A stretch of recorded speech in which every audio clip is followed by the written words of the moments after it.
Hello everyone, good evening. সকলোকে নমস্কাৰ জনাইছো আৰু মই সীমাৰেখাই আপোনালোক সকলোকে পুনৰবাৰ সাম্প্ৰতিক প্ৰবাহলৈ স্বাগতম জনাইছো। আৰু আজি ক্লাছত আমি আলোচনা কৰিব গৈ আছো যোৱা 1 আগষ্টৰ পৰা 4 আগষ্টলৈকে আমাৰ কোনখিনি ইম্পৰ্টেন্ট ঘটনাৱলী আছে। আমি অলৰেডি মেৰ নিউজখিনি আমি চালো, জুনৰখিনি চালো, জুলাইৰখিনি চালো আৰু এতিয়া আমি আগষ্টৰ মাহত কোনখিনি অৰ্থাৎ প্ৰথম এই 4 দিনত কি ইম্পৰ্টেন্ট নিউজ আছে সেইখিনি আমি চাবলৈ চেষ্টা কৰিম। তো আমি ষ্টাৰ্ট কৰোঁ। প্ৰথমতে আমি চাই লওঁ কোনখিনি বিষয়বস্তু আজি আমি ক্লাছত পঢ়িম। প্ৰথমটো হৈছে Lovlina Borgohain win Silver at Commonwealth Games 2026, Arunodaya 3.0, India's rank at Commonwealth Games, 13,000 performers create Dhimasa folk dance world record, Assam road named after Mount Everest summiter Rupamoni Gaur, geographical indication take for Pithora paintings, Glow Lake অথবা Glow Lake declared Arunachal Pradesh first Ramsar site, Samudra Manthan National Offshore Exploration Scheme. Then India bags 32 medal at International Taekwondo Championship. আৰু কেইটামান বাতৰি ইয়াত থাকিব, মই বাৰু সেইখিনি দি দিম। তাৰ আগত প্ৰথম টপিকটোৰ আমি কুৱেশ্যনটো চাই লওঁ। In the 2026 Commonwealth Games held in Glasgow, Olympic medalist Lovelina Borgohain secured the silver medal in which weight category? তো আমি যদি চাওঁ ৰিচেণ্টলি আপোনালোকে নিউজসমূহ পাইছে, কমনৱেলথ গেমছৰ কথা পাইছে বা আমাৰ ভাৰতে কিমানটা মেডেল মই যোৱা লাষ্ট ক্লাছত মই সেইখিনি আপোনালোকক আই থিংক বুজাইছিলোঁ নেকি, কিমানটা মেডেল এতিয়ালৈকে পাইছে কৈছিলোঁ, কোনে কোনে পাইছিলে হয়তো সেয়া মই লাষ্ট ক্লাছত পঢ়াইছিলোঁ। তো আজি আমি পঢ়িব পাম যে ইণ্ডিয়াৰ এই কমনৱেলথ গেমছত আচলতে ৰেংকটো কিমান বা তাৰ লগতে আমি খেলুৱৈসকলৰ নামটো আমি শেষলৈকে চাম। কিন্তু অসমৰ লগত জড়িত আমি যিহেতু লভলীনা বৰগোহাঁইৰ বিষয়ে আগৰ ক্লাছতো আমি পঢ়িছোঁ, কাৰণ তেখেতৰ এটা আমি খেলৰ জগতত যিটো এটা বাই শব্দ আমি ব্যৱহাৰ কৰোঁ ন, যেতিয়া প্ৰপাৰ যেতিয়া কম্পিটিটৰ নাথাকে তেতিয়া কোনোবা এগৰাকীক ছেমি ফাইনেলৰ কাৰণে এনেকৈ বাই দি পেলাই কি কৰে তেখেতসকলক খেল নেখেলাকে প্ৰৱেশ কৰিব পাৰে। তো অসমৰ পৰা লভলীনা বৰগোহাঁই এনেকৈ বাই লাভ কৰি ছেমি ফাইনেলিষ্ট হৈছিলে, য'ত আমি অলৰেডি গম পাইছিলোঁ যে তেখেতে ব্ৰঞ্জ মেডেলটোতো নিশ্চিত হৈ আছে, কিন্তু তেখেতে যদি ছেমি ফাইনেলত জিকি পেলাই ফাইনেল খেলে তেতিয়াতো কোনোবা এটা মেডেল আহিবই। তো সেই হিচাপত আমি যদি চাওঁ গ'ল্ডটো আমি ভাবি আছিলোঁ যে ব্ৰঞ্জটো নিশ্চিত হৈ আছে, তো খেলিলে আমি গম পাম। আমি লাষ্ট আগৰ ক্লাছত তেনেকৈ আমি পঢ়িছিলোঁ, কিন্তু আমি গম পালোঁ যে তেখেতে চিলভাৰ মেডেল লাভ কৰিবলৈ সক্ষম হৈছে। তো সেই বস্তুটো মনত সুধিব পাৰে যে লভলীনা বৰগোহাঁই কমনৱেলথ গেমছ 2026ত কোনটো পদক বা কোনটো মেডেল লাভ কৰিবলৈ সক্ষম হৈছিলে। হ'ব, ঠিক আছে, আমি এইখিনিত লিখি দিছোঁ। এক ছেকেণ্ড মই ইয়াতে যদি আমি চাওঁ ইয়াত গোটেইখিনি বস্তু লিখা আছে। Olympic medallist boxer Lovlina Borgohain won the silver medal in the women's 75 kg boxing category at the 2026 Commonwealth Games, যোনটো গ্লাছগোত অনুষ্ঠিত হৈ আছে। তো আমি ৰিচেণ্ট যিকেইটা আমি কাৰেণ্ট এফেয়াৰ্ছৰ ক্লাছ কৰিছোঁ, প্ৰায় মই গোটেইখিনি তথ্য মানে গ্লাছগো ক'ত আছে, ক'ত কেনেকৈ গেমটো অনুষ্ঠিত হৈছে, হয়নে, কেতিয়াৰ পৰা অনুষ্ঠিত হৈছে, সেয়া গোটেইখিনি তথ্য অলৰেডি দিয়াই হৈছে। এইখিনি ইয়াতে আপোনালোকে এইটো চাবই পাৰে, হয়নে। মই যে এইমাত্ৰ ক'লোঁ যে বাই লাভ কৰি তেওঁ ছেমি ফাইনেললৈ গৈছিলে, য'ত তেখেতে খেলি পেলাই কোৱাৰ্টাৰ ফাইনেললৈকে গৈছিলে, ঠিক আছে। এইখিনি মই যে অলপ আগতে ক'লোঁ। তাৰপিছত তেখেতে কি হ'ল, আমি গমেই পাইছিলোঁ যে এতিয়াতো মেডেল এটা পাবই, ব্ৰঞ্জ হ'লেওতো পাব, নিজিকিলেও পাব, এনেকৈ বুলি আমি গম পাইছিলোঁ, এটা নিশ্চিত হৈ আছিলে। তো এতিয়া তেখেতেতো আমাৰ অসম তথা ভাৰতলৈ গৌৰৱ কঢ়িয়াই আনিবলৈ সক্ষম হৈছে লভলীনা বৰগোহাঁই। তো তেখেতে চিলভাৰ লাভ কৰিছে। তো সেই বস্তুটো মন কৰিব। আৰু কিমান কেজি কেটেগৰীটো সুধিব পাৰে, 75 kg বক্সিং কেটেগৰীত হ'ব, সেইটো মন কৰিব। আৰু তেখেতে এটা ৰিচেণ্ট, মই এইখিনি সেইকাৰণে এড কৰাই দিছোঁ জানিবলগীয়া, যে তাৰ পৰা তেখেতে যেতিয়া জয় হৈছিলে পদক, তাৰপিছতে তেখেতে এটা ইণ্টাৰভিউত মানে যিটো বাইট দিছিলে, তেখেতে সেই সন্মান আমাৰ অসমত যিহেতু আমি গম পাইছিলোঁ যে কিমান ধৰণে আমাৰ বানপীড়িত লোক, কিমানখিনি ব্যক্তি ইয়াত জুৰুলা হৈ গৈছে, তো তেখেতসকলক উচৰ্গা কৰিছে তেখেতৰ এই সন্মান। অ'কে, না তো সেইখিনি বস্তু আপোনালোকে মন কৰিব আৰু তেখেতৰ যদি আমি ষ্টেটিক জিকে অলৰেডি আমি কেইবাটাও তেখেতৰ বিষয়ে গোটেইখিনি বস্তুৱে আমি জানো তথাপিও মই ইয়াত এড কৰাই দিছোঁ ইয়াৰ পৰা হয়তো কুৱেশ্যন সুধিব পাৰে যে তেখেতে কেতিয়া ধ্যান চন্দ্ৰ খেল ৰত্ন এৱাৰ্ড তেখেতে লাভ কৰিছিলে কাৰণ আমি যদি চাওঁ ধ্যান চন্দ্ৰ খেল ৰত্ন এৱাৰ্ড সেইটো আমি স্পৰ্টৰ জগতত অৰ্থাৎ খেলৰ জগতত হায়েষ্ট এৱাৰ্ড বুলি আমি ক'ব পাৰোঁ সেইটো তেখেতে লাভ কৰিছে দেন অৰ্জুনা এৱাৰ্ড যিটো অন্যতম আৰু আপোনাৰ খেলৰ জগতত ইম্পৰ্টেণ্ট নাইবা খেলৰ জগতত এটা অন্যতম ইম্পৰ্টেণ্ট এৱাৰ্ড অৰ্জুনা এৱাৰ্ড 2022 তেখেতে লাভ কৰিছিলে তো এইখিনি বস্তু আপোনালোকে চাব নেক্সট আমি next topic to যোৱাৰ আগত question এটা পঢ়ো in August 2026 the government of Assam launched the third phase of its flagship direct benefit transfer scheme Arunodaya 3.0 what is the monthly financial assistance provided under this phase আমি যদি চাওঁ অৰুণোদয় যেতিয়া 2020 চনত ওলাইছিলে মুকলি হৈছিলে এই যেটো স্কিম আঁচনি তেতিয়া আমি গম পাইছিলোঁ আৰু এটা বস্তু মন কৰিব ডাইৰেক্ট বেনিফিট ট্ৰান্সফাৰ মানে হৈছে তেখেতসকলৰ ডাইৰেক্ট বেংকৰ লগত কানেক্ট হৈ থাকিব অৰ্থাৎ বেংকত ডিৰেক্টলি সেই পইচাটো সোমাই দিয়া হয়নে নাই অৰ্থাৎ যিগৰাকী একাউণ্ট হোল্ডাৰ হ'ব তেখেতে ডিৰেক্টলি সেই বেনিফিটখিনি লাভ কৰিবলৈ সক্ষম হয় তো 2020 চনত যেতিয়া মুকলি হৈছিলে তেতিয়া প্ৰত্যেকগৰাকী ব্যক্তিক অৰ্থাৎ মহিলাক কি কৰা হৈছিলে 830 ৰুপিজকৈ দিয়া হৈছিলে প্ৰথমতে দেন সেইটো বঢ়ালে 1200 কৈ আমি যদি চাওঁ যোৱা 22ৰ পৰা সেইটো দিয়া হৈছিলে আৰু তাৰ পিছত আমি যদি চাওঁ এইবাৰ 3.0 যদি আমি চাওঁ সেম পইচাখিনি ৰখা হৈছে অপচন সি শুদ্ধ উত্তৰ হ'ব 1250 ৰুপিজকৈ দিয়া হ'ব আৰু লগতে আপোনালোকে মন কৰিব এই স্কিমখনৰ বিষয়ে এনেকৈও সোধে কেতিয়াবা এই স্কিমখন কিহৰ লগত জড়িত গোটেইখিনি বস্তু আপোনালোকে চাব আৰু এই স্কিমখনৰ বেনিফিচিয়াৰী কোন হ'ব পাৰে অৰ্থাৎ কোনখিনি মহিলাক এই স্কিমত অন্তৰ্ভুক্ত কৰা হ'ব সেইখিনিও চাব আৰু এইবাৰ যিহেতু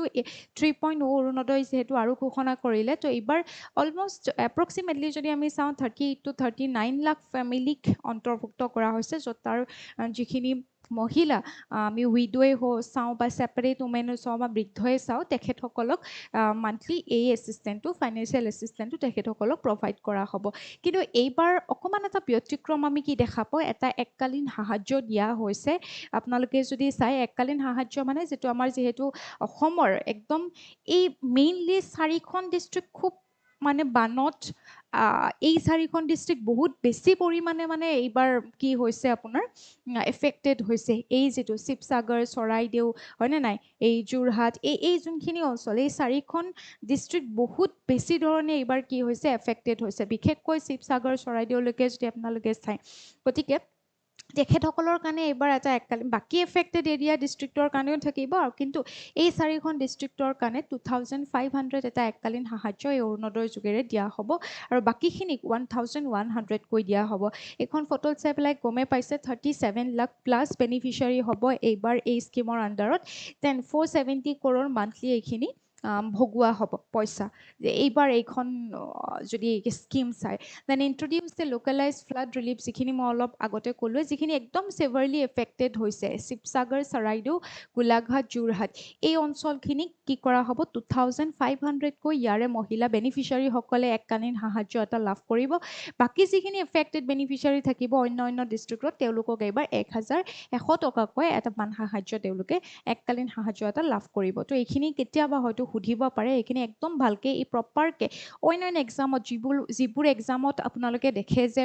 ষ্টেটমেণ্ট ৰিলেট হৈ থাকে মানে এনেকুৱা ষ্টেটমেণ্ট টাইপ কৰি পেলাই যেতিয়া কুৱেশ্যনবোৰ দিয়ে তাত এনেকুৱা ধৰণৰ ইনফৰমেশ্যনবোৰ সোধে মানে সেইকাৰণে এই বস্তুখিনি মনত ৰাখিব দেন মেণ্ডেটৰী ইণ্টিগ্ৰেশ্যন উইথ আদাৰ এইটোতো আপোনালোকে জানে এইবাৰো সেই ছেম কৰিছে আধাৰ লিংক একাউণ্ট থাকিব লাগিব and national food security act NFSA ration কাৰ্ডৰ লগত কি হ'ব লাগিব লিংক থাকিব লাগিব তো এইবাৰো এই ছেম মানে যেটো ক্ৰাইটেৰিয়া সেইটো এইবাৰো যোগ কৰা হৈছে তো এইখিনি মন কৰিব তো আমি যদি চাওঁ অৰুণোদয় যেটো প্ৰথমটো দেন ছেকেণ্ডটো দেন থাৰ্ডটো আপোনালোকে চাব পাৰে থাৰ্ডটোতো সেইটো কিমান 250 ৰুপিজকৈয়ে দিয়া হ'ব Next, যদি আমি চাওঁ next topic to যোৱাৰ আগত এটা question পঢ়ো what was the India's final rank on the official medal tally at 2026 Commonwealth Games in Glasgow, Scotland? আমি যদি চাওঁ স্কটলেণ্ডৰ গ্লাছগোত এইবাৰ 2026ত কি হৈছিলে কমনৱেলথ গেমছ অনুষ্ঠিত হৈছিলে আৰু যিহেতু আৰু এটা ধুনীয়া খবৰ কি আছিলে যে এই গেমছৰ শেষত যেতিয়া সামৰণি পৰ্ব আছিলে তেতিয়া কি হৈছিলে নেক্সট যোনটো অৰ্থাৎ কাক অৰ্পণ কৰা হ'ল নেক্সট খেলখন হ'ব বুলি ক'ত ভাৰতত হ'ব তো সেইটো আমি গম পাওঁ যে নেক্সট যেতিয়া 2030ত যেতিয়া কমনৱেলথ গেম অনুষ্ঠিত হ'ব সেয়া ইণ্ডিয়াত হ'ব কিন্তু সেইটো আপোনালোকে মনত ৰাখিব যেতিয়াই এক্সাম নিদিয়ক কিয় সুধি দিব পাৰে যে পিছৰখন 2030ত ক'ত কমনৱেলথ গেমছ অনুষ্ঠিত হ'ব তেনেকৈ সুধিব পাৰে তো এইবাৰ যদি আমি চাওঁ এই কমনৱেলথ গেমছ 2026ত ইণ্ডিয়াৰ ৰেংকটো কিমান হয় সুধিব পাৰে একদম ফাৰ্ষ্ট ৰেংকত আমি জানো অষ্ট্ৰেলিয়া আছিলে মই আপোনালোকক আগৰ কাৰেণ্ট এফেয়াৰ্ছৰ ক্লাছতো দি দিছিলোঁ হয়নে যে এতিয়ালৈকে ইণ্ডিয়াৰ এইটো ৰেংকত আছে আৰু অষ্ট্ৰেলিয়া ফাৰ্ষ্ট ৰেংকত আছে বুলি মই দি দিছিলোঁ যেতিয়ালৈকে মানে কিমান দিনত কমনৱেলথ গেমছৰ 4-5টামান দিন যোৱাৰ পিছত যিটো মই কাৰেণ্ট এফেয়াৰ্ছ ক্লাছ কৰিছিলোঁ তো ছেইম জেগাটো যদি আপোনালোকে চাই কিন্তু ইণ্ডিয়াৰ ৰেংকটো কিন্তু 4ত আছে অপশ্যন চি শুদ্ধ হ'ব তো কোন ফাৰ্ষ্টত আছে সুধিব পাৰে মই গোটেই 4খন টপ 4 কাণ্ট্ৰিজৰ মই নাম দি দিছোঁ বাৰু পাব আপোনালোকে তো India concluded its Commonwealth Games কিমানটা মেডেল লাভ কৰিবলৈ সক্ষম হৈছে হয়তো ইয়াৰ পৰা কুৱেশ্যন আহিব পাৰে দেই যে ইণ্ডিয়াক এইবাৰ 2026ত কিমানটা পদক লাভ কৰিবলৈ সক্ষম হৈছে ৱেইট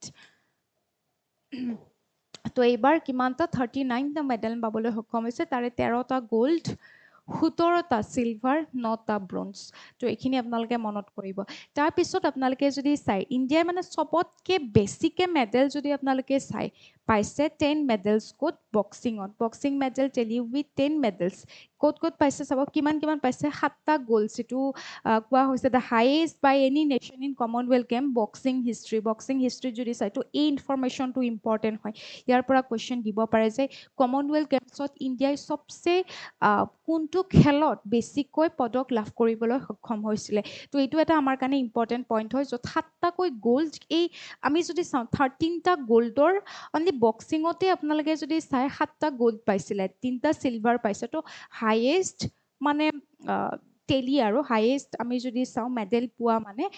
কমনৱেলথ গেমছত ইণ্ডিয়াই এইটো টপ কৰিছে তো এইটো এটা একদম ইম্পৰ্টেণ্ট ইনফৰমেশ্যন হয় এইটো চাব লাগিব আমি নেক্সট আমি যদি চাওঁ যিসকল খেলুৱৈ আছে মই তেওঁলোকৰ গোটেইখিনি ইয়াতে মই দি দিছোঁ জুডো খেল যদি আমি চাওঁ জুডো খেল মানে জাপানৰ এটা মাৰ্চিয়েল আৰ্ট হয় সদায় মনত ৰাখিব জুডো ক'ৰ মাৰ্চিয়েল আৰ্ট হয় ইয়াৰ পৰা কিন্তু এতিয়া এই কুৱেশ্যনটো আহিব পাৰে আগতেও ষ্টেটিক জিকেৰ পৰা এইটো আহিছিলে দেই জুডো তো এইটো জাপানৰ এটা মাৰ্চিয়েল আৰ্ট হয় আৰ্ট ফৰ্ম হয় এইটো জুডোটো তো এইটোত এইবাৰ ইণ্ডিয়াৰ পৰা আমি যদি চাওঁ প্ৰথম মানে কমনৱেলথ গেমছত গ'ল্ড পাইছে এই জুডো খেলত তো অস্মিতা দে এণ্ড হৰ্ষ সিং তেখেতসকলে কি পাইছে India's first ever Commonwealth Games gold medals in judo তো এইটো এটা আমাৰ কাৰণে important information then Gulbir Singh গুণ India's first ever Commonwealth Games in the 10,000 metre অৰ্থাৎ চিলভাৰ পাইছে দেই and added a bronze in the 5,000 metre তাৰপিছত আমি যদি চাওঁ Jantu Kumar open India's account with a bronze in para power lifting এই দুটা মই আগতেও দিছিলোঁ আপোনালোকক তেখেতসকলে যেতিয়া মেডেল লাভ কৰিছিলে তেতিয়াই তেখেতসকলৰ মই বিষয়ে এইখিনি ইনফৰমেশ্যন দিছিলোঁ দেন এইবাৰ 2026ত যদি আপোনালোকে চাই 2026ৰ কমনৱেলথ গেমছত ইণ্ডিয়াৰ প্ৰথমগৰাকী ব্যক্তি মানে গ'ল্ড পাইছিলে এই বৰ্ষটো তেখেতৰ বিষয়ে মই কৈছিলোঁ মীৰাবাই চানু তেখেতে গ'ল্ড কঢ়িয়াবলৈ সক্ষম হৈছে তো সেইটো আপোনালোকে মনত ৰাখিব সুধিব পাৰে যে 2026 চনৰ যিটো কমনৱেলথ গেম অনুষ্ঠিত হৈছিলে তাত ভাৰতবৰ্ষৰ কোনগৰাকী ব্যক্তিয়ে প্ৰথম এই বৰ্ষটোত গ'ল্ড আনিবলৈ সক্ষম হৈছে সেই ধৰণেও কুৱেশ্যন দিব পাৰে নেক্সট মই ইয়াতে আপোনালোকক দি দিছোঁ গোটেইখিনি ইনফৰমেশ্যন যে অষ্ট্ৰেলিয়াই ঠিক আছে অষ্ট্ৰেলিয়াই কিমানটা পদক লাভ কৰিছে টোটেল যদি আমি চাওঁ 142টা ইংলেণ্ডে লাভ কৰিছে 130টা কানাডাই লাভ কৰিছে 57টা আৰু ইণ্ডিয়াই লাভ কৰিছে 39টা তো 39টা ইণ্ডিয়া আৰু হাইয়েষ্ট আমি অষ্ট্ৰেলিয়াক যদি চাওঁ 142টা অৰ্থাৎ এই 4th ৰেংক 4 নম্বৰত থকা এই গোটেইখিনি টপ 4 কাণ্ট্ৰিজৰ নাম আপোনালোকে মনত ৰাখিব আৰু বাকীখিনি গোটেইখিনি ইয়াত মই ফটোখন আপোনালোকক দিছোঁৱে চাব পাৰে কোনে কিমান পাইছে কিন্তু টপ 4 ৰেংকত এইকেইখন কাণ্ট্ৰি আছে বাকীবোৰো চাব পাৰে যিহেতু স্কটলেণ্ডত অনুষ্ঠিত হৈছিলে তো স্কটলেণ্ড কিমান নম্বৰত আছে সেইটো কেতিয়াবা আহিব পাৰে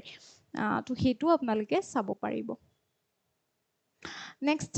খেলুৱৈবিলাকৰ নামবিলাক ইয়াত গোটেইখিনি দি দিছোঁ প্ৰথম যোনখিনি ইম্পৰ্টেণ্ট ইনফৰমেশ্যন আছিলে সেইখিনি মই আপোনালোকক প্ৰথমত ৰাখি দিলোঁ বাকী গ'ল্ড মেডেল কোনে কোনে পাইছিলে তেখেতসকলৰ নাম মই একেলগে দিছোঁ এইখিনি আৰু মই মাতি দিয়া নাই কিন্তু আস্মিতা দে আৰু হৰ্ষ সিঙৰ বিষয়ে আপোনালোকে মনত ৰাখিব জুডো যিহেতু প্ৰথম জুডোত গ'ল্ড পাইছে কমনৱেলথ গেমছত তো এইটো মনত ৰাখিবলগীয়া হয় আৰু বাকী যিসকলে পাইছে তেখেতসকলৰ নামটো এতিয়া মই মাতি দিয়া নাই এইকেইগৰাকী ব্যক্তি বা খেলুৱৈৰ বিষয়ে গ'ল্ড পোৱা হিচাপত তেখেতসকলৰ নাম মনত ৰাখিব লাগিব আৰু মই খেল কিহত পাইছে সেয়াও কৈছোঁ কাৰণ এতিয়া যিহেতু কমনৱেলথ গেমছত গ'ল্ড কঢ়িয়াবলৈ আমাৰ ভাৰতৰ নাম সুনাম কঢ়িয়াই আনিছে গতিকে সেইকাৰণে গ'ল্ডত তেখেতসকলৰ নামবোৰ দি গ'ল্ড হওক চিলভাৰ হওক বা ব্ৰঞ্জ হওক তেখেতসকলৰ নাম দি কিহৰ লগত জড়িত এনেকৈ কুৱেশ্যন আহিব পাৰে যিহেতু আমাৰ স্পৰ্টছটো এটা খুব ইম্পৰ্টেণ্ট পাৰ্ট হয় আমাৰ যিকোনো এক্সামত তো এইখিনি আপোনালোকে চাব সেইকাৰণে মই গোটেইখিনি নামেই তেখেতসকলৰ বা কিহৰ লগত তেখেতসকলে পাইছিলে কোনটো মেডেল পাইছিলে সেইকাৰণে গোটেইখিনি ইনফৰমেশ্যন মই ইয়াতে দি দিছোঁ তো অসমৰ হিচাপত লাভলীনা বৰগোহাঁইৰ বিষয়ে মনত ৰাখিব লাগিব আৰু নীৰজ চোপ্ৰাৰ বিষয়ে মনত ৰাখিব লাগিব তেখেতে চিলভাৰ পাইছিলে জেভলিন থ্ৰ'ত কমনৱেলথ গেমছত তো তেখেতৰো নামটো আপোনালোকে মনত ৰাখিব পাৰে গোটেইখিনি অভাৰঅল চাই থৈ দিব তাৰপিছত চিলভাৰ মানে 17গৰাকী পালে আৰু চৰি দে এইখিনি জুম আউট হৈ গ'ল তাৰপিছত আপোনালোকে যদি চাই ব্ৰঞ্জ পাইছে 9গৰাকী ব্যক্তি তো এইখিনি মই গোটেইকেইগৰাকী নামটো দি দিলোঁ আৰু ষ্টেটিক জিকেৰ পৰা যদি চাই অলৰেডি মই আগৰ যোনকেইটা ক্লাছ কৰিছোঁ যিমানকেইটা কমনৱেলথৰ যি আপডেট মই দি আছিলোঁ তাত মই ষ্টেটিকৰ এইখিনি কথা কৈছিলোঁৱে 23 পৰা 2 আগষ্টলৈকে যিখিনি খেল হ'ল তো আয়োজক বা হোষ্ট কাণ্ট্ৰি কোন আছিলে আৰু এইবাৰৰ কাৰণে ইম্পৰ্টেণ্ট কিন্তু আপোনালোকক সুধিব যে নেক্সট হোষ্ট কোনে কৰিব বুলি হয়তো আপোনালোকক সুধিব পাৰে যিহেতুকে আমাৰ ইণ্ডিয়াই প্ৰথম হোষ্ট কৰিছিলে কেতিয়া প্ৰথম হোষ্ট কৰিছিলে 2010 চনত নিউ দিল্লীত ঠিক আছে কমনৱেলথ গেম অনুষ্ঠিত হৈছিলে যিটো কমনৱেলথ গেমছৰ 19 সংস্কৰণ আছিলে 19 নম্বৰ যিটো কমনৱেলথ গেমছ আছিলে সেই 19 নম্বৰ কমনৱেলথ গেমছটো ইণ্ডিয়াত হৈছিলে আৰু ইণ্ডিয়াত প্ৰথমবাৰৰ বাবে হৈছিলে 2010 চনত আৰু এইবাৰ ইণ্ডিয়াত আকৌ হ'বলৈ গৈ আছে ছেকেণ্ড টাইমৰ কাৰণে আমি যদি চাওঁ 2030 চনত ঠিক আছে আৰু সেইটো কিমান এডিশ্যন হ'ব সেইটো সুধিব পাৰে 24th এডিশ্যন এতিয়া আপোনালোকক ইয়াৰ পৰা কুৱেশ্যন কি আহিব পাৰে হয়তো নেক্সট কিবা এক্সাম যদি আহিবলগীয়া আছে তাত হয়তো সুধিব পাৰে যে 24th কমনৱেলথ গেমছ ক'ত অনুষ্ঠিত হ'ব বা হোষ্ট কাণ্ট্ৰি কি হ'ব 24 বুলি দিব পাৰে এনেকৈ বুলি সুধিব পাৰে নাইবা এনেকৈও সুধিব পাৰে যে 23 এডিশ্যনটো ক'ত হৈছিলে তো সেইকাৰণে এডিশ্যনকেইটাও আমি মনত ৰখা বা সংস্কৰণকেইটা মনত ৰখাটো খুব জৰুৰী হয় কিন্তু ইণ্ডিয়াত যিহেতু এতিয়ালৈকে এটা আমি মনত ৰাখিব লাগে নিউ দিল্লীত যোনটো 19 নম্বৰটো হৈছিলে তো পৰৱৰ্তী সময়ত যিটো 2030 যিটো হ'ব সেইটো কিমান এডিশ্যন হ'ব 24 এডিশ্যন হ'ব আৰু 23টো আমি গমেই পালোঁ স্কটলেণ্ড গ্লাছগোত অনুষ্ঠিত হৈছিলে আৰু মটো যদি আমি চাওঁ গেমছ ফৰ এভৰিৱান মূল মন্ত্ৰটো যিটো হয় আৰু প্ৰথম কমনৱেলথ গেমছ যিটো 1930ত হেমিল্টনত অনুষ্ঠিত হৈছিলে কানাডাত আৰু তেতিয়া এই গেমটোক জনা গৈছিলে ব্ৰিটিছ এম্পায়াৰ গেমছ বুলি তো সেইখিনিও আপোনালোকে চাব লাগিব অ'কে তো এতিয়া আমাৰ কাৰণে খুব ইম্পৰ্টেণ্ট কথাটো আমি মনত ৰাখিব লাগে এনেকৈ 2023ত অৰ্থাৎ আমাক আগবঢ়াইছে 2023ত হোষ্ট এতিয়া হ'ব ইণ্ডিয়া নেক্সট আমি টপিকটো যোৱাৰ আগত এটা কুৱেশ্যন পঢ়োঁ Dimasa folk dance which recently entered the Guinness World Record is primarily native to which of the following region see Dimasa এটা লোকনৃত্য এটা ফ'ক ডান্স হয় যেনেকৈ আমি অসমত আমি পাইছিলোঁ হয়নে অসমৰ কথাও আমি পঢ়িছিলোঁ আপোনাৰ বাগুৰুম্বা হওক নাইবা ঝুমুৰ হওক বা নাইবা আমি বিহু হওক এই নৃত্যকেইটাৰ ক্ষেত্ৰত আমি ৱৰ্ল্ড ৰেকৰ্ডৰ ক্ষেত্ৰত আমি কেইবাটাও এনেকৈ ইনফৰমেশ্যন আমি মানে পঢ়ি থৈ দিছোঁ বা আমি মনত ৰাখি থৈ দিছোঁ হয়নে কেতিয়া অনুষ্ঠিত হৈছিলে ৱৰ্ল্ড ৰেকৰ্ডৰ বাবে কিমানগৰাকী নাচনী একেলগে নাচিছিলে এই ধৰণৰ আমি তথ্য আমি গম পাইছিলোঁ তো ৰিচেণ্টলি ডিমাছা নৃত্যটো নিউজত আছে কিয়নো এই ডিমাছা নৃত্যই কি কৰিবলৈ সক্ষম হৈছে 13,000 অলমষ্ট সেই জনজাতীয় স্কুল মানে ষ্টুডেণ্টছে নাচি পেলাই ৱৰ্ল্ড ৰেকৰ্ড কৰিবলৈ সক্ষম হৈছে এই ডান্সটো ডিমাছা আৰু কিয় নাচিছিলে সেইদিনাখন মই কৈ আছোঁ কিহৰ কাৰণে নাচিছিলে তাত এটা ডাঙৰ আমি যদি চাওঁ এটা প্ৰজেক্ট মুকলি হৈছিলে এটা এয়াৰপৰ্ট মুকলি হৈছিলে মই কৈ আছোঁ তাৰ আগত ডিমাছা লোকনৃত্যটো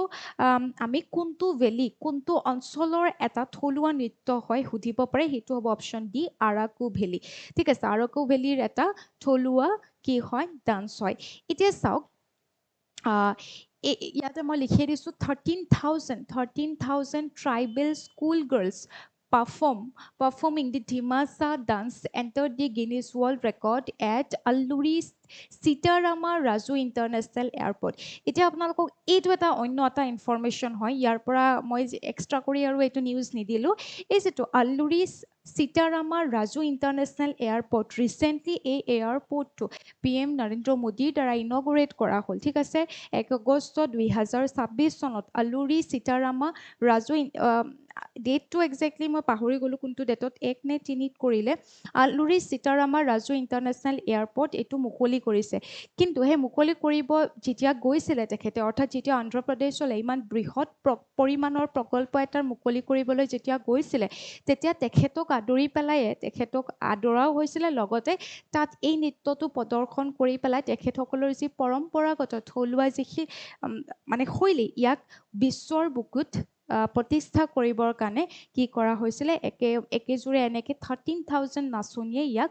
নাচিছিলে। তো তেওঁলোকৰ এই যিটো পৰম্পৰাগত নৃত্য, সেইটো কেৱল নৃত্যই নহয়, ই ঐক্যতা, ঠিক আছে, ই ঐক্যতাকো সূচায়, ই পৰম্পৰাগত এই যিটো ফ'ক নৃত্য হয় এইটো এটা মানে ইউনিটি ইণ্টিগ্ৰিটিকো সূচায়। গতিকে এইটো আমি মনত ৰাখিব লাগিব। এইবাৰ এই ধিমাচা ডান্স ক'ৰ হয় আপোনালোকক সুধিব পাৰে, ক'ৰ ফ'ক ডান্স হয়, খুবেই ইম্পৰ্টেণ্ট কিন্তু অন্ধ্ৰপ্ৰদেশ। ঠিক আছে, অন্ধ্ৰপ্ৰদেশৰ ই খুব ইম্পৰ্টেণ্ট এটা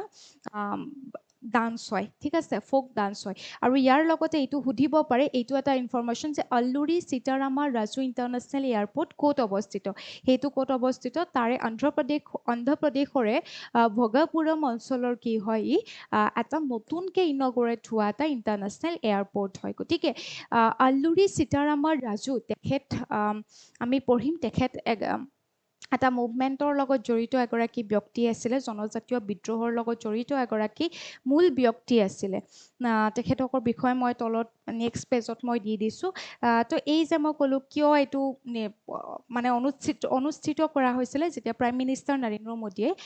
এই ইনগুৰেট কৰিব গৈছিলে, আৰু বিভিন্ন ধৰণৰ বস্তু তাত যিবোৰ মানে ইমানখিনিত 17,900 কৰোৰৰ যি প্ৰজেক্ট তাতে লঞ্চ হৈছে, ঠিক আছে, সাংগঠনিক দিশত ইমানখিনি পইচাৰ যি প্ৰজেক্ট হয়, সেই প্ৰজেক্ট এই গোটেইখিনিকে ইনগুৰেট কৰিবৰ কাৰণে প্ৰাইম মিনিষ্টাৰ নৰেন্দ্ৰ মোদীয়ে তাত উপস্থিত হৈছিলে। আৰু তেতিয়াই এই আল্লুৰি সীতাৰামা ৰাজু ইণ্টাৰনেশ্যনেল এয়াৰপৰ্ট যিটো নতুনকৈ বনোৱা হৈছে, তাত কি হৈছিলে, ইমানখিনি 13,000 ট্ৰাইবেল স্কুল গাৰ্লে এই ধিমাচা নৃত্যটো প্ৰদৰ্শন কৰিছিলে। আৰু তাৰপিছতে আল্লুৰি সীতাৰামাৰ ৰাজু ইণ্টাৰনেশ্যনেল এয়াৰপৰ্টটো তাত মুকলি কৰা হৈছে বা লঞ্চ কৰা হৈছে, সেইটো আপোনালোকে মনত ৰাখিব। আৰু ইয়াত মই দি দিছোঁ ধিমাচা ডান্সটো কোনে কৰে, কেতিয়াবা সুধিব পাৰে কাৰ মেইনলি মানে ডান্স হয়, আৰাকু ভেলীত তাৰ যিসমূহ নেটিভ মানে ট্ৰাইবছ হয়, আৰাকু ভেলী অন্ধ্ৰপ্ৰদেশৰ আৰাকু ভেলীত মেইনলি মানে এই নৃত্যটো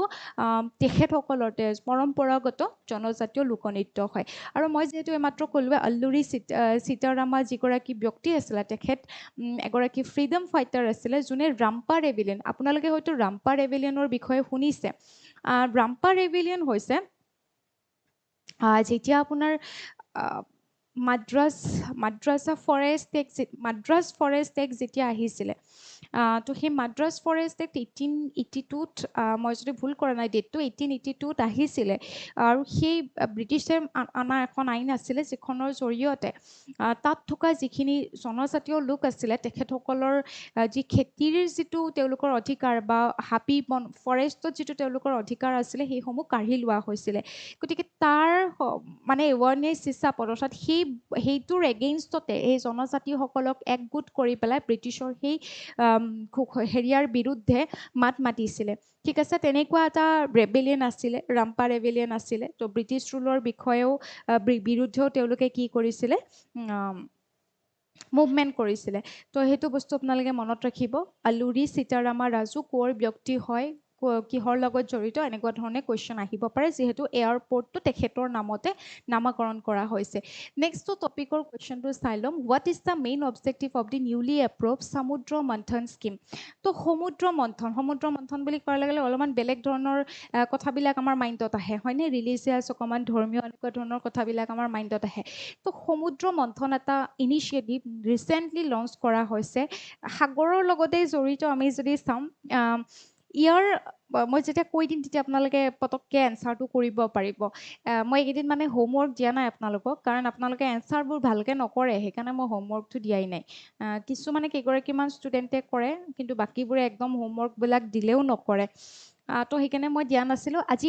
এতিয়া যদি আমি চাওঁ এই সমুদ্ৰ মন্থন যিটো স্কিম ইনিচিয়েটিভ হয় আমাৰ যিহেতু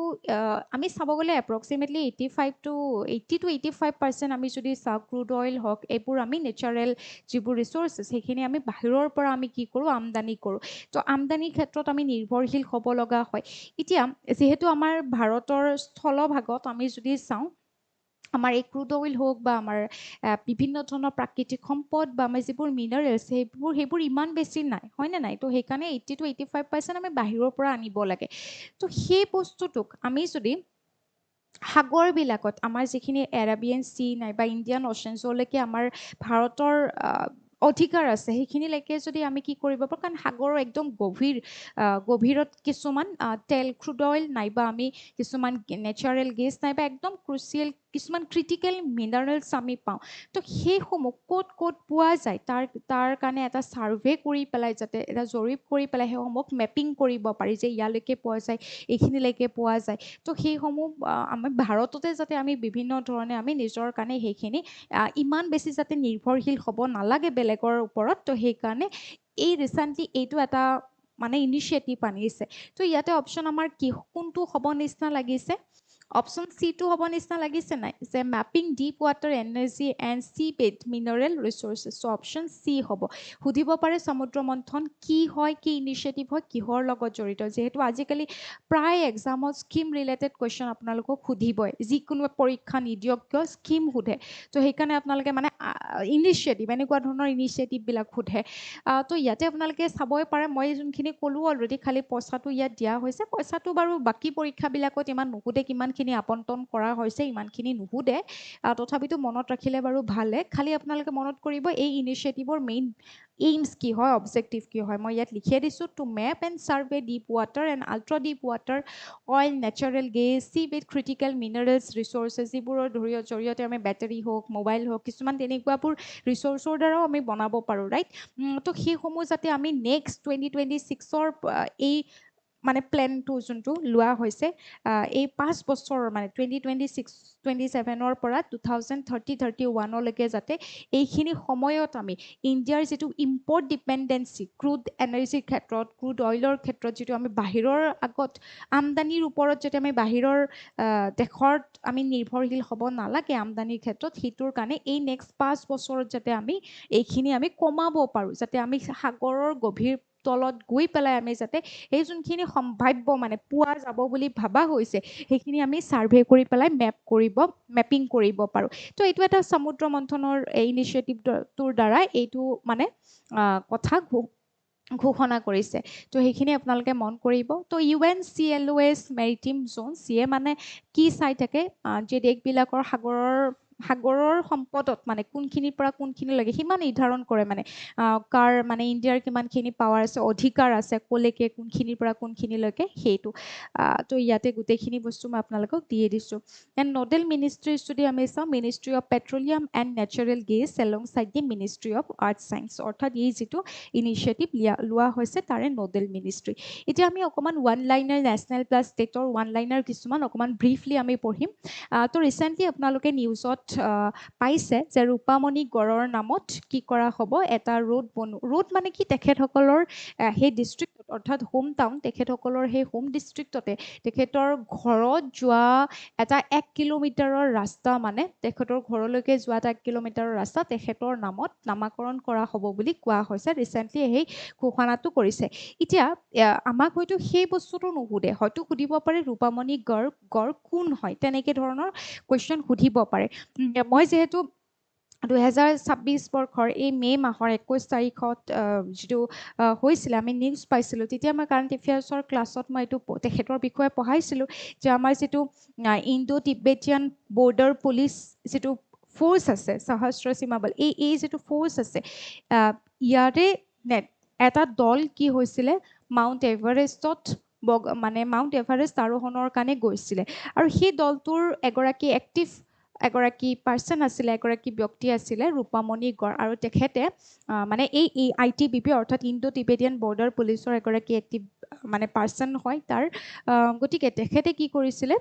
ইয়াৰ পৰা যোনটো গ্ৰুপ গৈছিলে, আৰু ইয়াতে এটা কুৱেশ্যন জড়িত হৈ থাকিব দেই, সেইটো আপোনালোকে মনত কৰিব, মই আপোনালোকক পঢ়াইছোৱে। আৰু এগৰাকী অসমৰ জীয়ৰী আছিলে, কিন্তু অসমৰ গৌৰৱ আৰু এগৰাকী আছিলে যোনে এই গোটেই টীমটোকে নেতৃত্ব লৈছিলে। আৰু লগতে এই টীমটোৰ পৰা প্ৰথমগৰাকী ব্যক্তি মানে অসমৰ পৰা মাউণ্ট এভাৰেষ্ট জয় হৈছিলে, আৰোহণ কৰিছিলে, তেখেত আছিলে ৰূপামণি গড়। গতিকে তেখেতৰ এই ইনফৰমেশ্যনখিনি খুব ইম্পৰ্টেণ্ট। আৰু আপোনালোকক মই এটা হোমৱৰ্ক দিলোঁ যে তেখেতৰ লগতে অসমৰ আৰু এগৰাকী অসমৰ জীয়ৰী আছিলে, অসমৰ গৌৰৱ, আমি নিউজত পাইছিলোঁ যে যিয়ে এই গোটেই টীমটোকে নেতৃত্ব লৈছিলে। গতিকে তেখেতৰ নামটো আপোনালোকে জনাব। এতিয়া ৰূপামণি গড় যিহেতু তেখেতৰ সেই মানে যিটো হোম টাউনলৈকে অৰ্থাৎ তেখেতৰ নিজৰ ঘৰলৈকে, লখিমপুৰ ডিষ্ট্ৰিক্ট, তেখেতৰ ঘৰলৈকে সেই 1 কিলোমিটাৰ ৰাস্তাটো তেখেতৰ নামত অৰ্থাৎ সন্মান জনাই পেলাই সেইটো ঘোষণা কৰা হৈছে। Assam to build 1 kilometre road named after first women Everest summiter Rupamani Garh, তাৰমানে অসমৰ পৰা ফাৰ্ষ্ট উমেন। তো এইটো আপোনালোকে মনত ৰাখিব। আৰু তেওঁ কোনটো পুলিচ ফ'ৰ্চৰ পৰা হয় সেইটো সুধিব পাৰে, কোনটো ফ'ৰ্চৰ পৰা হয় সেইটো সুধিব পাৰে। ITBP অৰ্থাৎ ইণ্ডো টিবেটিয়ান বৰ্ডাৰ পুলিচ ফ'ৰ্চৰ এগৰাকী ব্যক্তি হয়। গতিকে তেখেতৰ সেইটো এটা আপোনালোকক কুৱেশ্যন সুধিব পাৰে। তো সেইটো আপোনালোকে মনত ৰাখিব। আৰু ইয়াত মই এটা ষ্টেটিষ্টিকেল এইখিনি বস্তু দি থৈ দিছোঁ। মাউণ্ট এভাৰেষ্ট আমি যদি চাওঁ, সাগৰমাথা বুলি নেপালত জনা যায়। আমি যদি চাওঁ লোকেলি কোৱা হয়, আৰু টিবেটত কোৱা হয় চমুলুংমা বুলি টিবেটত কোৱা হয়। তো চমুলুংমা বুলি টিবেটত কোৱা হয়, আৰু নেপালত মানে লোকেলি কি বুলি কোৱা হয়, সাগৰমাথা বুলি কোৱা হয়। আৰু লগতে বাসেন্দ্ৰী পালৰ বিষয়ে আমি পাই থাকোঁ যে তেখেত ইণ্ডিয়াৰ প্ৰথমগৰাকী উমেন আছিলে। ঠিক আছে, 1984ত মাউণ্ট এভাৰেষ্ট বগোৱা ইণ্ডিয়াৰ ভিতৰত প্ৰথমগৰাকী উমেন আছিলে বাসেন্দ্ৰী পাল। তো অসমৰ পৰা আমি যদি চাওঁ, ৰূপামণি গড়ৰ বিষয়ে আমি মনত ৰাখিব লাগিব, যিহেতু এনেকৈ এটা ফ'ৰ্চৰ পৰা তেখেত গৈ পেলাই প্ৰথম এভাৰেষ্ট মানে তেখেতে আৰোহণ কৰিবলৈ তেওঁ কি হৈছে, সক্ষম হৈছে। গতিকে আৰু লগত মই যোনটো হোমৱৰ্ক দিলোঁ, হোমৱৰ্ক মানে কি সুধিছোঁ কুৱেশ্যনটো, এতিয়া আপোনালোকে জনাব সেইটো কি হয়। নেক্সট যদি চাওঁ, Pithora wall art which was recently granted the geographical indication tag is traditionally practiced in which Indian state. তো ৰিচেণ্টলি পিথোৰা ৱাল আৰ্ট, এই আৰ্টবিধে এই শিল্পকলাই কি পাইছে, ৰিচেণ্টলি GI টেগ লাভ কৰিছে। তো এইটো কোনখন ইণ্ডিয়ান ষ্টেটৰ পৰা হয়, ৰাজস্থান, মহাৰাষ্ট্ৰ, মধ্যপ্ৰদেশ নে গুজৰাট? অপশ্যন ডি হ'ব, অপশ্যন ডি গুজৰাটৰ এটা ৱাল আৰ্ট হয়। এতিয়া আমি এই পিথোৰা ৱাল আৰ্টৰ বিষয়ে অকণমান চাব লাগিব, ইয়াৰ পৰা কুৱেশ্যন আহিব পাৰে দেই, যিকোনো পৰীক্ষাৰ কাৰণে ইম্পৰ্টেণ্ট। কাৰণ পিথোৰা ৱাল আৰ্ট যিটো হয়, এই আৰ্টটো কেৱল এখন ধুনীয়া ছবি বা তেনেকুৱাই কেৱল নহয়, ই হৈছে ৰিচুৱেলিষ্টিক আৰ্ট হয়, অৰ্থাৎ কিছুমান ধৰ্মীয় ৰীতি নীতি ইয়াত সোমাই থাকে। নৰ্মেলি কিবা পেইণ্টিং কৰা তেনেকুৱা নহয়, ইয়াত কিছুমান নিয়ম নীতিৰ মাজেৰে ইয়াক অংকন কৰা হয়। ইয়াত পৰম্পৰাগত ধৰ্মীয় ৰীতি নীতি সোমাই থাকে। অৰ্থাৎ এই পিথোৰা যিটো নাম আমি পালোঁ, গুজৰাটত মানে আমি যিসকল ইয়াতে লিখা আছে, আপোনালোকে যদি চাই কোনখিনি ব্যক্তি মানে মেইনলি কোনকেইটা ট্ৰাইবেল কমিউনিটিয়ে ইয়াত কৰে সেইটো যদি চাই, ইয়াত মই গোটেইখিনি দি দিছোঁ। Rathwa, Bhil and Bhilala tribal community of Chhota Udaipur and পাঞ্চমহল ডিষ্ট্ৰিক্টৰ আমি যদি চাওঁ, এই গোটেইখিনি এই অঞ্চলৰ এই মানুহখিনি, এই কমিউনিটিখিনিৰ দ্বাৰা আচলতে কি কৰা হয়, এই চিত্ৰকলাটো নিৰ্মাণ কৰে। এতিয়া কথাটো হ'ল, মই যিহেতু ক'লোঁ যে এইটো এটা খুব দেখিব এটা সুন্দৰ চিত্ৰকলাই মাথো নহয়, ই হৈছে এটা ৰিচুৱেলিষ্টিক আৰ্ট, অৰ্থাৎ কিছুমান ধৰ্মীয় ৰীতি নীতি জড়িত হৈ থকা এটা আৰ্ট। তেখেতসকলৰ অৰ্থাৎ জনজাতীয় যি দেৱতা পিথোৰা দেক সন্তুষ্ট কৰিবৰ কাৰণে, অৰ্থাৎ তেখেতসকলে যদি কিবা ভাবি থৈছে যে মনোকামনা পূৰণ হ'লে এইটো কৰিম, মানে যদি মনোকামনা পূৰণ হোৱাৰ পিছত তেখেতসকলে ভাবি থৈছে তেনেকুৱা হ'ব পাৰে, বিবাহ হ'ব পাৰে, বা যিকোনো ক্ষেত্ৰত তেওঁলোকে কি কৰে মানে তেখেতসকলে এই আৰ্টটো কৰে, য'ত মানে ধৰ্মীয় ৰীতি নীতি সোমাই থাকে। সেই পিথোৰা দেক সন্তুষ্ট কৰিবৰ কাৰণে তেখেতসকলে অংকন কৰে। তো ইয়াত কি কৰে, ৱালত তেওঁলোকে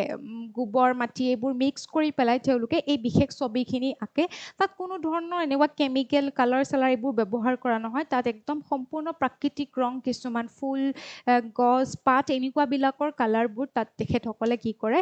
ব্যৱহাৰ কৰে। আৰু ইয়াত যদি আপোনালোকে আপোনালোকে চাই যিসকলে আঁকে ঠিক আছে যিসকলে এই বস্তুটো অংকন কৰে তেওঁলোকক কি বুলি কোৱা হয় তেওঁলোকক কোৱা হয় লাখাৰাজ বুলি কোৱা হয় আৰু এই লাখাৰাজসকলৰ এগৰাকী গাইড থাকিব হেড প্ৰিষ্ট থাকিব যাক কোৱা হয় বৰদুৱা বুলি কোৱা হয় অৰ্থাৎ বৰদুৱাৰ যেতিয়া এই ছবিখিনি অংকন কৰিব যিকোনো এগৰাকী ব্যক্তিৰ ঘৰত যেতিয়া এই ছবিখন অংকন কৰিব এই লাখাৰাসকল যাব আৰু তেওঁলোকৰ এগৰাকী হেড প্ৰিষ্ট থাকিব যাক কোৱা হয় বৰদুৱা মই যেহেতু ক'লোৱে ধৰ্মীয় ৰীতি নীতি জড়িত হৈ থকা এবিধ শিল্প হয় অৰ্থাৎ আৰ্ট হয় ইয়াত কি কৰিব বৰদুৱাই কিছুমান মুখে কিছুমান মন্ত্ৰ উচ্চাৰণ কৰিব আৰু সেই সময়ছোৱাতে এই লাখাৰাসকলে কি কৰে ৱালত সেই ছবিখিনি অংকন কৰে তো এইটো খুব ইম্পৰ্টেণ্ট হয় আমাৰ কাৰণে সুধিব পাৰে বিভিন্ন পৰীক্ষাত এইটো আপোনালোকক যে পিঠৰা যিটো ৱাল আৰ্ট হয় সেইটো ক'ৰ হয় বিশেষকৈ সুধিব পাৰে কোনখন ষ্টেটৰ হয় সুধিব পাৰে লগতে পিঠৰা আৰ্টৰ লগত জড়িত যিসকলে অংকন কৰে তেওঁলোকৰ ভাষাত কি বুলি কোৱা হয় আৰু তেওঁলোকৰ হেড প্ৰিষ্টগৰাকী কি হয় এই গোটেইখিনি আপোনালোকে তথ্য চাই থৈ দিব নেক্সট আমাৰ কাৰণে ইম্পৰ্টেণ্ট এটা নিউজ হৈছে গ্ল' লেক অৰ্থাৎ আমাৰ নৰ্থ ইষ্টৰ আমি যদি চাওঁ অৰুণাচল প্ৰদেশৰ প্ৰথমটো ৰামচাৰ ছাইট গ্ল' লেক তো এই গ্ল' লেক আমি যদি চাওঁ কোনটো প্ৰটেক্টেড এৰিয়াৰ ভিতৰত পৰে Namdapha national park Mouling national park Kamlang tiger reserve নে পাক্কে টাইগাৰ ৰিজাৰ্ভ তো ইয়াতে শুদ্ধ উত্তৰ কি হ'ব কামলাং টাইগাৰ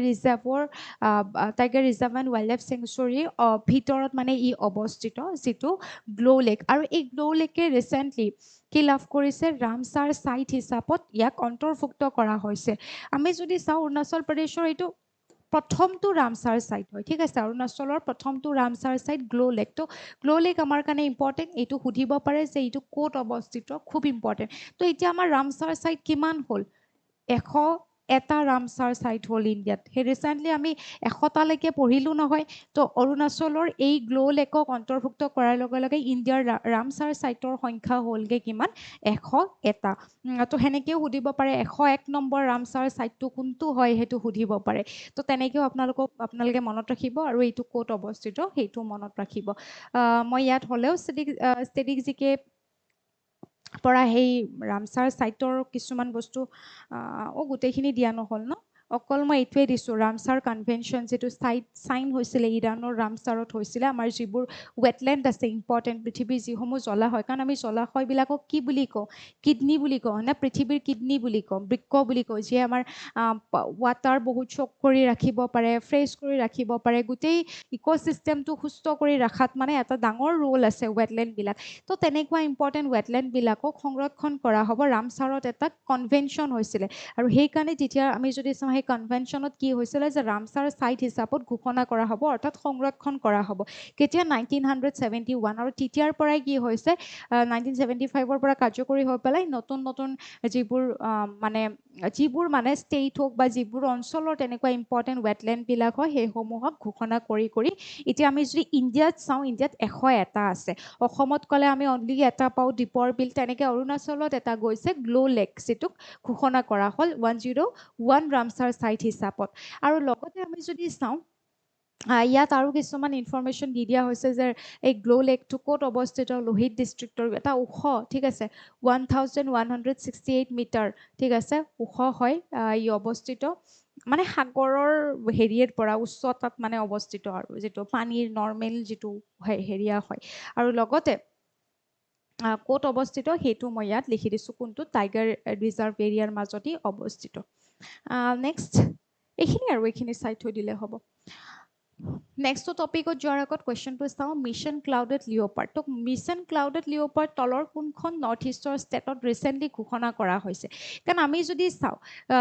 এই মিছন ক্লাউডেড লিঅ'পাৰ্ড বুলি কোৱাৰ লগে লগে কিহৰ লগত জড়িত হৈ পৰিছে ক্লাউডেড লিঅ'পাৰ্ড এতিয়া ক্লাউডেড লিঅ'পাৰ্ড এই যিটো ফুটুকী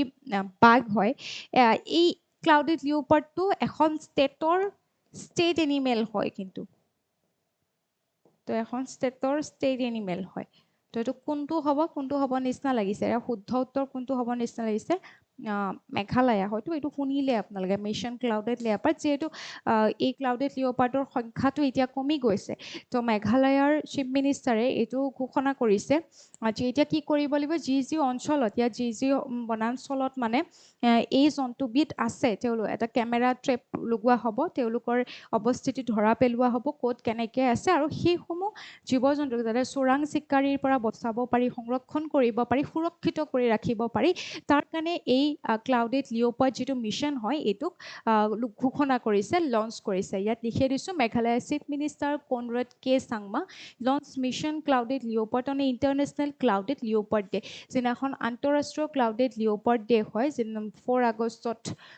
অবজাৰ্ভ কৰা হয় এই দিনটো প্ৰত্যেক বছৰত তো সেই দিনটোতে এই মিছন ক্লাউডেড লিঅ'পাৰ্ড ঘোষণা কৰে যাতে সেই ষ্টেটৰ এই যিটো বিশেষ প্ৰাণীবিধ কি কৰিব পাৰি প্ৰটেক্টেড অৰ্থাৎ সুৰক্ষিত কৰি ৰাখিব পাৰি আৰু প্ৰথমটো ছাৰ্ভেতে অলৰেডি বহুত কেইটা 21টামান ক্লাউডেড লিঅ'পাৰ্ড ধৰা পৰিছে যে আছে বিভিন্ন স্থানত তো তেনেকৈ যাতে তেওঁলোকৰ বসতিটো তেওঁলোকৰ ভালকৈ সুৰক্ষিত কৰি ৰাখিব পাৰি চোৰাংচোৱাৰ পৰা তেওঁলোকক বচাই ৰাখিব পাৰি তো এনেকুৱা ধৰণে এই মিছনটো ৰিচেণ্টলি ঘোষণা কৰিছে তো এইটো এটা এই ইনিচিয়েটিভটো আপোনালোকক সুধি দিব পাৰে কেতিয়াবা যিহেতু আমাৰ নৰ্থ ইষ্টৰ লগত জড়িত ৰাইট তো নেক্সট আমাৰ কাৰণে ইম্পৰ্টেণ্ট ধীমানী হাজৰিকা যোনে গোল্ড মেডেল পাবলৈ সক্ষম হৈছে ইণ্ডিয়াৰ বাবে যিটো 9th ইণ্টাৰনেশ্যনেল টাইকেণ্ডো চেম্পিয়নশ্বিপ হৈছিলে পাটিয়াত থাইলেণ্ডত আৰু সেই থাইলেণ্ডত অনুষ্ঠিত হোৱা এই চেম্পিয়নশ্বিপত আমি যদি চাওঁ ইণ্ডিয়া এটা ভাল মানে ৰেংক এটা লাভ কৰিবলৈ সক্ষম হৈছে কেইবাটাও মেডেল লাভ কৰিবলৈ সক্ষম হৈছে তাৰ ভিতৰত যদি আমি চাওঁ অসমৰ পৰা ধীমানী হাজৰিকাই কি লাভ কৰিছিলে গোল্ড মেডেল লাভ কৰিবলৈ সক্ষম হৈছে তো ইয়াৰে শুদ্ধ উত্তৰ কি হ'ব অসম হ'ব লগতে অসমৰ আৰু ব্যক্তি আছে মই ইয়াত দিয়ে দিছোঁ গোটেইখিনি ৰাইৰভ খাকলাৰী যোনে চিলভাৰ লাভ কৰিবলৈ সক্ষম হৈছিলে আৰু টোটেল আমি যদি চাওঁ ইণ্ডিয়াই কিমানটা